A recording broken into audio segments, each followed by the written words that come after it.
Sir जैसे कि आप भी जुड़े हैं कि बन कॉल करना है बोल के आपका भी ज्वाइंट बन कॉल था, उसके ऊपर में आज आप लोगों ने मीटिंग किया तो उसका क्या आउटकम आया है? सबको धन्यवाद। सबसे पहले आप सबसे एक निवेदन है, रिक्वेस्ट है, जैसे जो भी न्यूज़ जब भी बनाता है प्लीज़ आप लोग से एक विनती है, जो ऑथेंटिक है और जो ऑथेंटिसिटी का साथ थोड़ा न्यूज़ बनाने से क्या रिसेंटली जो वायरल हुआ, जैसे कि ये चीज़ को क्लैरिफिकेशन बताने से पहले मैं एक चीज़ बताना चाहूँगा। उस दिन रिगार्डिंग राकेश पांडे का इशू में एडवोकेट को स्टॉप किया, ये क्या बोल के कहीं से वीडियो क्लिप लेके उसको वायरल करना, न्यूज़ बनाना, ये सब थोड़ा सा ना समाज के लिए ठीक नहीं होता है, क्योंकि आप दिखाना चाहते हैं अच्छा चीज़ को लेकिन उसको गलत इंटरप्रेट में ले जाता है, उसको भी थोड़ा ध्यान दीजिए। और दूसरा बात, उस दिन ज्वाइंट एक प्रेस स्टेटमेंट देने के लिए हमने साइन किया विद प्रेसिडेंट अंशु, तो वो परमिशन के लिए मांगा था, लेकिन परमिशन देने से पहले आप लोगों ने न्यूज़ बना लिया, ये अंशु और आन्या ज्वाइन करके बन कॉल अनाउंस किया। ओके, अनाउंस का बारे में लेकर बन कॉल अनाउंस का बारे में लेकर वो प्रेस ब्रीफिंग करने के लिए परमिशन मांगा था उस लेकर। तो ये जस्ट आप लोगों को एक रिक्वेस्ट है। तो क्लियर का सब मेंशन था कि यस यस, तो इसीलिए ऐसा पता चलता है कि इंडिकेशन ये सर आप कॉल करने जा रहे हैं सर, इसीलिए मैं बताता हूँ। उसमें आन्या जो क्यों अंशु का बन कॉल में सपोर्ट कर रहा है, तो जब आप लोग ने आप जब मौका देगा तभी तो हम बताएगा ना। तो इसलिए चलो, आपका जो सवाल है सही है। आज हम लोग को ऑनरेबल होम मिनिस्टर के साथ में मीटिंग बुलाया with president Anshu and team, और हमारा नीसी लेजिस्लेटर एक दो लोग आए थे, और मेरा टीम आन्या के साथ हम लोग ने मीटिंग बैठा रिगार्डिंग 36 आवर बन कॉल का बारे में लेकर, जो अंशु ने पिछले साल जो 25 अक्टूबर 2023 10 पॉइंट मेमोरेंडम को लेकर उस रिगार्डिंग में आन्या ने ज्वाइंट जो प्रेस स्टेटमेंट देने का और बन कॉल में ज्वाइन कर रहा है बोल के, जो उस चीज़ को लेकर सरकार ने एक्शन लेकर आज मीटिंग बुलाया। तो सरकार का तरफ से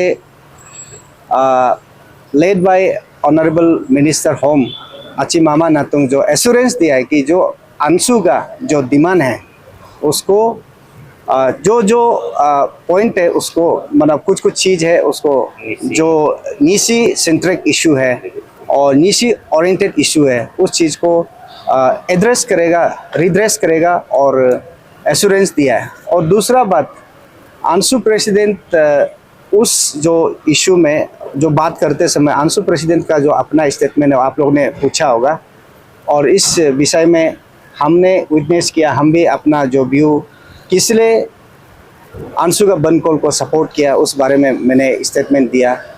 और आप लोगों को भी बताना चाहूँगा, लोग सोच सकते हैं कि अंशु का बन कॉल में आन्या क्यों जम रहा है। हम इशू को टेक ओवर करने के लिए, इशू को इम्पोर्टेंस लेने के लिए ऐसा नहीं है। अंशु जो नीसी इलीट सोसाइटी का, नीसी एपेक्स बॉडी, हमारा नीसी इलीट सोसाइटी का एक पेडरेटिंग बॉडी है और हम भी एक पेडरेटिंग बॉडी है।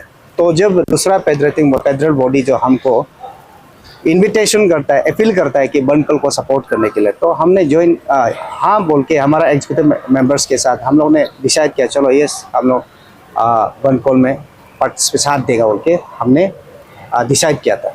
सर अंशु का तो 10 चार्टर्स ऑफ डिमांड तो दूसरा है, लेकिन एक ज्वाइंट डिक्लेरेशन आपने दिया था ये 31 जून को जी अपू आपा को लेकर, तो उनका अपडेट क्या सर? अपू आपा का भी, अपू आपा एक्ट को हम लोग ने स्क्रैप करने के लिए हम लोग नहीं बोल रहे हैं, कुछ चीज़ को मॉडिफिकेशन के लिए हम लोग ने बात किया।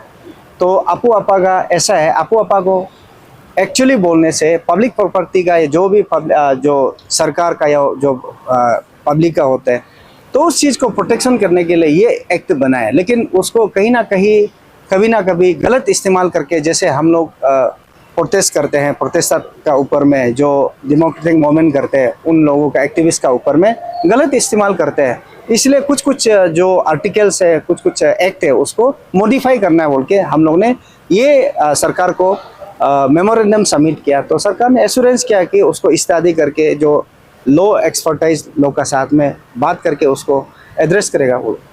तो सर चलिए सर, हम राकेश पांडे के चैप्टर में चलेंगे सर, डीसी साहब के साथ एक मीटिंग लाइव वीडियो के जरिए से सबको पता चला है कि कहीं ना कहीं हमारे डीसी साहब की तरफ से ये कहना है कि वो प्रोटेक्शन देंगे और लाइसेंस को भी कहीं ना कहीं सही ठहराया गया है। क्या कहेंगे सर? एक्चुअली ये थोड़ा सा उस दिन हम लोग ने भी देखा जो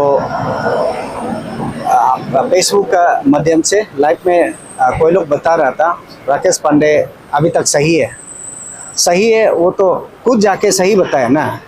सिस्टम कल को क्या बताएगा सिस्टम में मालूम होगा। और सिस्टम को हम लोग अप्रोच किया, जिसका साथ अप्रोच किया वो अभी तक तो हम लोग को रिजल्ट नहीं मिला, रिजल्ट देने जा रहा है।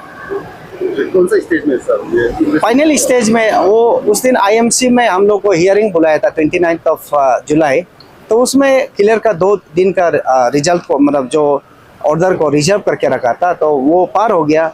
तो कल मुझे फ़ोन किया है कि आईएमसी ऑफिस से एश्योरेंस दिया है कि हमारा फेवर में वो मंडे तक मिल जाएगा रिजल्ट और दाग के साथ मिलेगा। जी, जो बार एसोसिएशन की तरफ से कुछ कहा गया था, अल्टीमेटम दिया गया, उसके ऊपर क्या है सर? उसके बारे में मेरा एग्जीक्यूटिव मेंबर्स और मेरा जो कंसर्न से वो हम लोग ने लेटर लिखा, उसको जो क्लैरिफिकेशन था तो उसमें किसी प्रोफेशन को हम लोग हर्ट करने के लिए इंटेंशन नहीं था। उसमें जस्ट प्रोटेस्ट भी बोल के नहीं है, जस्ट अरे आप थोड़ा समझदारी बनो बोल के थोड़ा सा मना किया था।